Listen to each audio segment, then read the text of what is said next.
Hello there, welcome back to another episode of Aselia the Eternal. I think maintaining this format of starting on the battle screen for battles and starting on the title screen for stories, I think works pretty well, so I'm going to keep doing that. This is Mission 2 of Aselia the Eternal, or Battle 2 of Aselia the Eternal. It is still very much in the tutorial. We're going to learn about training, we're going to learn about all-rounders. The big wrinkle for this mission, and the reason why I played the first mission the way that I did, although it took me 2 tries to get my strategy right, unfortunately. Hopefully that wasn't too obnoxious to watch. The reason why I played the first mission the way that I did is because you start Mission 2 in the exact same position that you were in at the end of Mission 1. So all of these characters have their skill usages refreshed because they started on a city tile, but you'll notice here that Aselia is missing some health, and you'll notice here that Orupha is missing health and is still missing her skill usages. If we had Orupha up here, she just wouldn't be available to help us in this combat encounter. And the turn requirement for this mission is 6 turns, which is just really tight, and we just need that extra utility that Orupha provides with Firebolt specifically.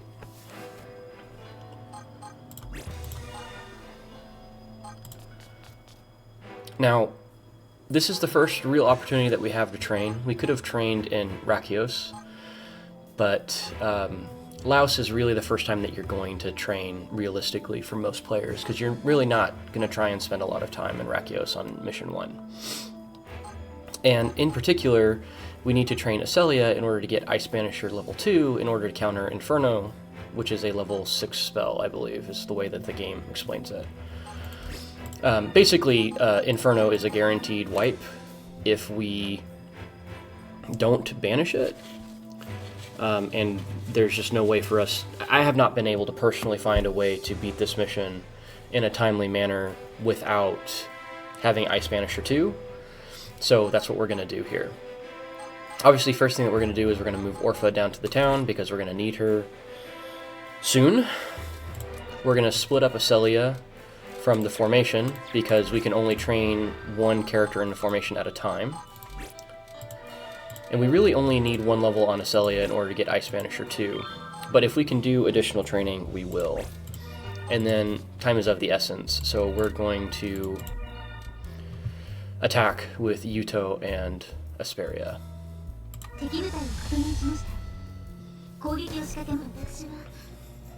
I'm going to continue keeping this at normal speed, unless there's like an option to increase it, rather than holding control, because I think it's a little chaotic to watch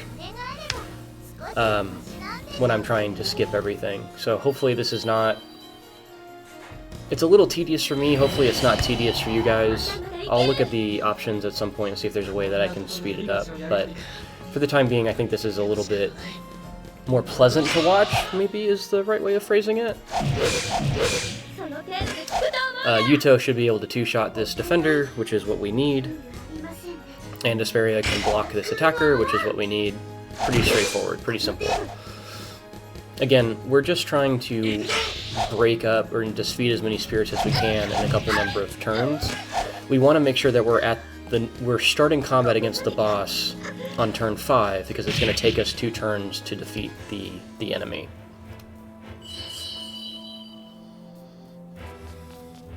And then we block with Yuto and Aselia again, because Aselia does not have enough HP to survive this attack, and neither does Orupha, obviously. And we want to be able to kill this enemy. Aselia would be able to kill this enemy, but the enemy would kill her first. So this is just the only way that makes sense.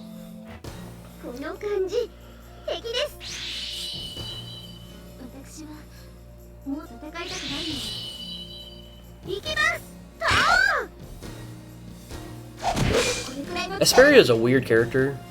She's like so specifically strong.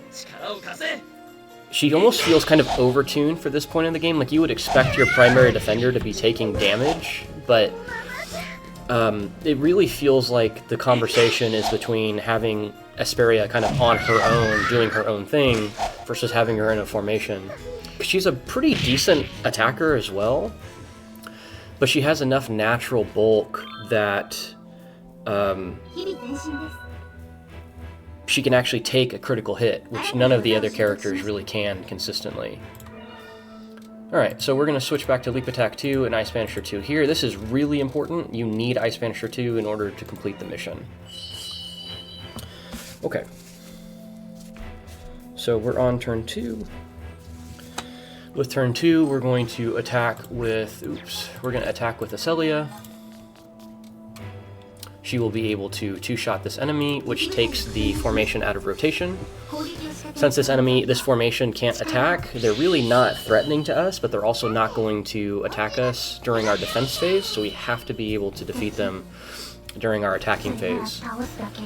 Using Aselia for this guarantees that we two-shot them, but it also removes them from the encounter list, which means that we can then use a proper formation to defeat a more dangerous formation. Hopefully that makes sense. Right? Because the next formation in queue has an attacker, so we want to be able to, you know, attack them with Aselia in the party, is basically how this works. Because we don't have the ability to choose which formation we're attacking with.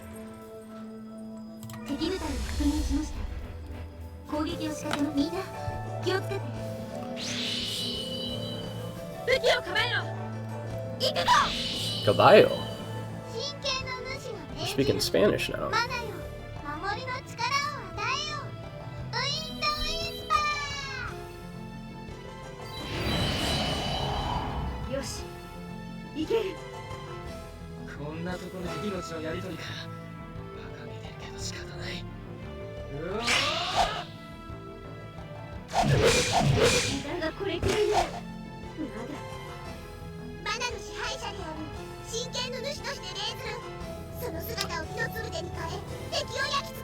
I don't believe that we two-shot this defender, but we're going to get pretty good chip damage on both the defender and the attacker, so we'll be able to clean both of them up with our next action, which is next best scenario, right?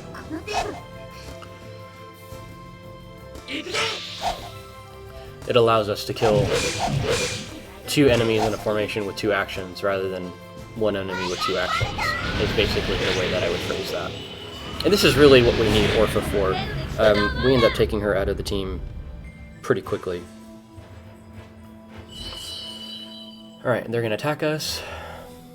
And this is the last time that Aselia is going to take damage. So we're okay with her taking this hit. She should survive this hit. And she should be able to, I think, at least kill this defender. I think she might even be able to one-shot the defender, although I'm not 100% sure about that. Probably not, given the amount of HP that she has.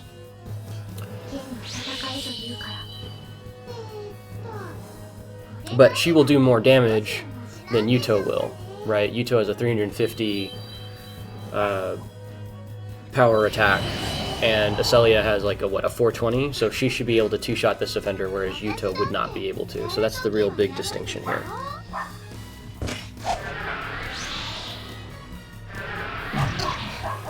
She takes that hit. And does she two-shot? Let me turn my volume. I realized I turned it down a little bit earlier. She does not. Does she two-shot? That was 300 damage? No, she probably doesn't two-shot. I apologize if you can hear my dog barking. It's a nice day, so I've got the windows open. She's out in the backyard. Okay. We are on turn 3. We're going to split our team because we want Yuto and Aselia to be able to attack individually. We're going to use Aselia and Orupha. Orupha will be able to do chip damage on this attacker with fire bolts, and she'll be able to attack twice.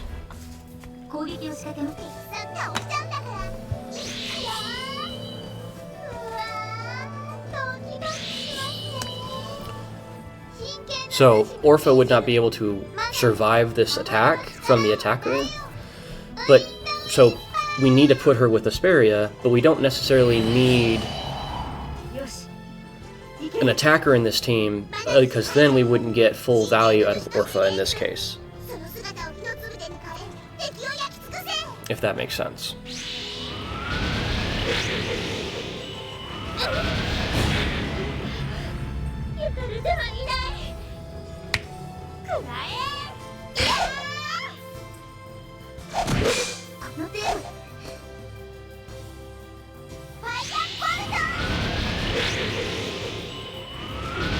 I'm actually not sure that this matters. We probably could have put Aselia in this team and it would have been fine, but this is the strategy that I used, and it's the strategy that works, so it's the strategy that I'm going to stick with.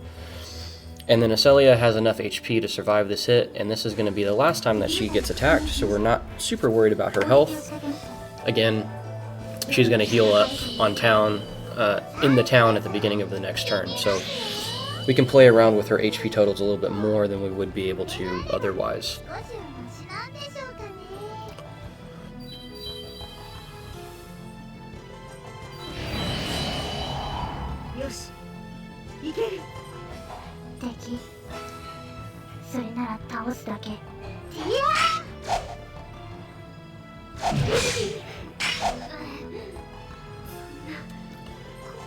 I think actually I'm going to recommend that you just do Aselia, Aselia, Orupha. It should end up being roughly the same total number of actions, and you'll preserve your life total a little bit better. So I don't think that it was necessary to split things up this way. This is just how I did it when I was testing, but looking at it later, I would recommend doing it these two in one action rather than combined. Or alternatively, putting Yuto in the team and using Aselia for this, but Yuto should be able to two-shot this defender.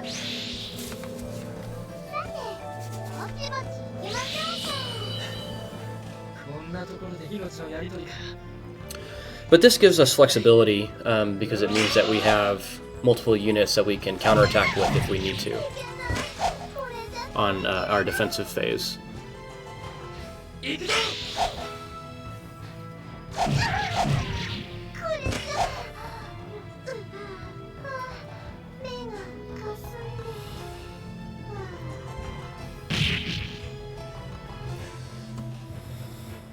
And then they'll attack us with...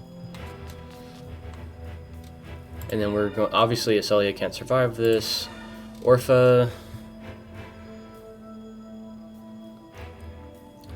is probably not going to do super meaningful damage here.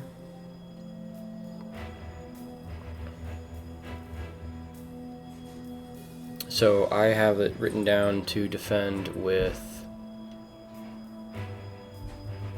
Yuto, which... Okay, let's try it. Let's see what happens. So kill the defender and get chip damage on the attacker.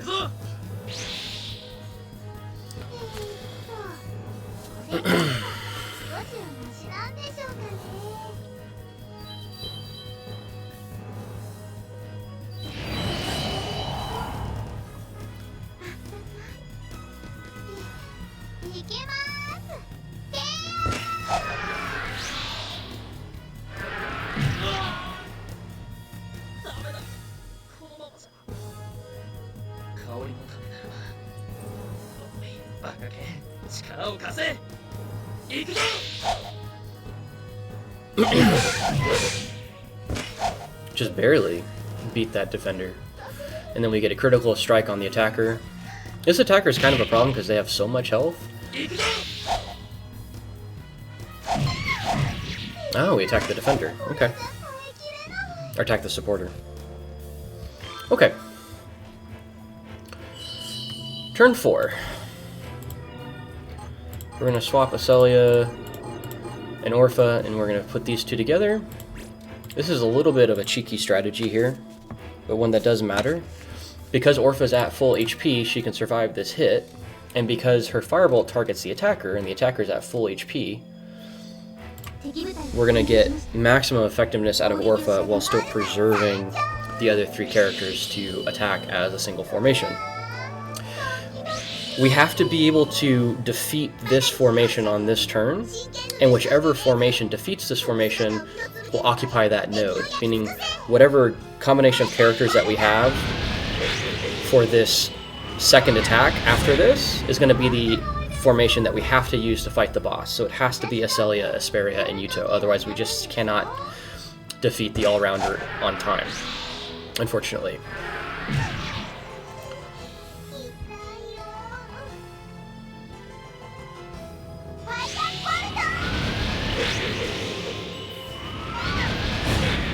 And we now have them in range where we can one-shot both of them, especially with Yuto's buffs, which is what we'll have here. Yuto buffs, if you look at Inspire, as an attack, it increases their attack, but it decreases defense. So, you know, not a perfect skill, but pretty darn strong for our purposes, since we don't really want to take too many defensive actions in the first place, right? Again, like I said, we always want to be moving forward. So any enemies that we can defeat on attack phase are preferable to defense phase. It's the same concept with like Fire Emblem, attack round versus defense round, or attack phase versus defense phase. You have more control over your attack phase, and you typically take less damage during your attack phase as well. So ideally, you know, you do as many actions on your attack phase as you possibly can. It's just a better strategy to have. But this allows us to defeat this unit and allows us to occupy this node, which means that we now have 2 turns to defeat the boss, which is exactly what we need. Right. Based on my testing, this is the map state that we absolutely have to have, right? It's turn 5. We have to be able to beat this enemy by the end of turn 6. It's going to take us 2 turns. We have to have Aselia, Asperia, and Yuto in order to do that. So this is exactly what we need. Now, since Orpha's just sitting here and not doing anything, I'm going to train her. I don't know that this is necessary. It may even be detrimental in the long run. I'm not sure. But it seems efficient to do, so I'm going to do it, right? And this is where Asperia explains the concept of an all-rounder. They kind of suggest that an all-rounder is weak, or the trade-off to an all-rounder is because they can be targeted with all different types of abilities. I don't think that that's necessarily true, especially with the right all-rounder. They can kind of mitigate a lot of the disadvantages that you might have from, like, having a Firebolt on an enemy team, for example, right? I think generally speaking, for the characters that benefit, that can support being an all-rounder, it's typically always better for them to be an all-rounder. They just seem to have better synergy and they seem to be more effective. So for example, I mentioned that I think Asperia would be a really great all-rounder because if you look at her stats, she has good bulk, she has good support skills, good defensive skills, and good offensive skills, right? She hits as hard as Yuto does, she can heal herself, and she doesn't take very much damage. She can actually prevent herself from taking damage entirely with Wind Whisper. But we need Asperia. I mean, first of all, we don't have the ability to utilize all-rounders at this point anyway. But with Asperia in particular, we need her in order to prevent the squishier members. Otherwise, we would probably have her in her own formation a lot more often than we do currently. And anyway, here we go. Here we attack. We should be able to pretty much totally nullify this attacker, which is what we need.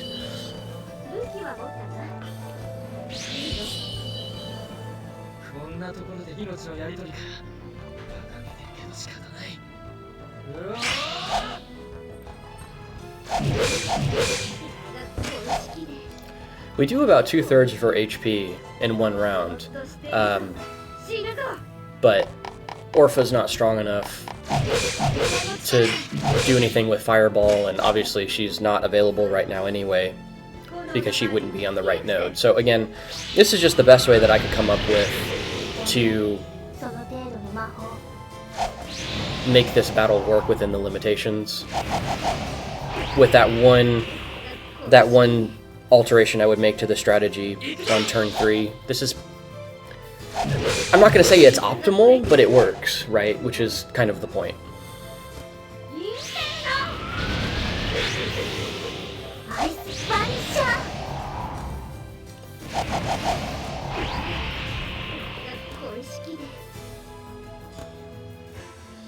Okay. Now, I don't... Orupha levels up, she gets a bunch of extra HP, she doesn't get any new skills, her stats increase, that's all well and good. Now, I'm going to train Orupha again. I don't know if this will take, because technically the training doesn't end until the beginning of the next turn, and we will end the mission on this turn, but I figure it can't hurt to level her up again. And then we finish out the battle. Exact same formation, right? Don't want to get sloppy, don't want to make any mistakes. We saw it did 2/3 of the enemy's HP last time. We will do do enough damage to kill her this turn, and that will give us the turn 6 clear of mission 2, which is enough for an SS rank. It's exactly enough for an SS rank, actually.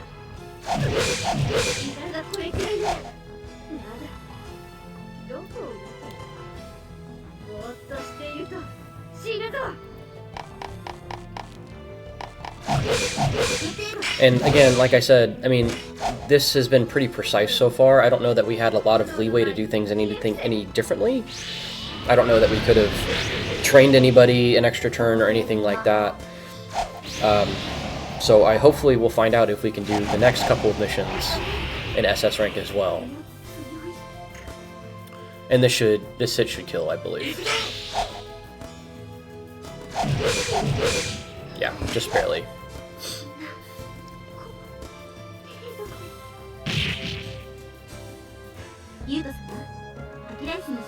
And there you go. That's mission 2. There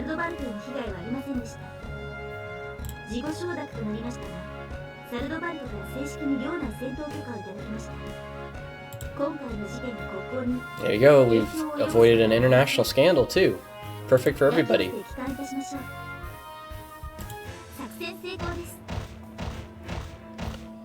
There you go. There's our mission. We got a bunch of mine for Yuto, which we probably needed.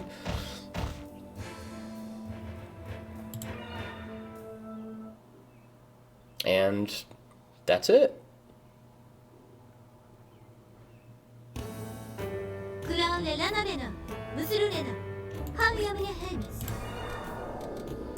Make a backup save.